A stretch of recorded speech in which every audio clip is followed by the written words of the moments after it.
No drugs in society અભિયાન અંતર્ગત પ્રતિબંધિત મેફેડ્રોન ડ્રગ્સનું વજન 4.170 ગ્રામ જથ્થા સાથે 2 ઇસમોને પકડી પાડી એનડીપીએસ એક્ટ મુજબ કાર્યવાહી કરતી મૈદરપુરા પોલીસ સુરતના મૈદરપુરા પોલીસ સ્ટેશનના senior police inspector Shri D U Barad તથા second police inspector Shri U J Joshi નાઓના માર્ગદર્શન હેઠળ police sub inspector Shri J B Patel નાઓની રાહબરી હેઠળ સર્વેલન્સ સ્ટાફના માણસો અને એનડીપીએસના કેસોની ડ્રાઈવ અનુસંધાને વર્કઆઉટમાં હતા. દરમિયાન હેડ કોન્સ્ટેબલ ધર્મેશકુમાર કાંતિલાલ તથા હેડ કોન્સ્ટેબલ વિક્રમસિંહ નેટવરસિંહ નાઓને તેઓના અંગત અને વિશ્વાસુ બાતમીદાર મારફતે મળેલ બાતમી હકીકતના આધારે સુરત મૈદરપુરા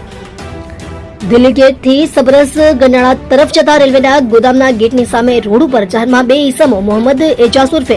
અબ્બુ મોહમ્મદ હુસૈન અંસારી અને સોફિયાન ઇમરાન શેખને મેફેડ્રોન ડ્રગ્સનું 4.170 ગ્રામના જથ્થા સાથે તેમજ અન્ય મુદ્દામાલ સાથે મળીને કુલ ₹48,610નો મુદ્દામાલ સાથે પકડીને એનડીપીએસ એક્ટ મુજબની કાર્યવાહી કરી પ્રશંસનીય કામગીરી કરેલ છે.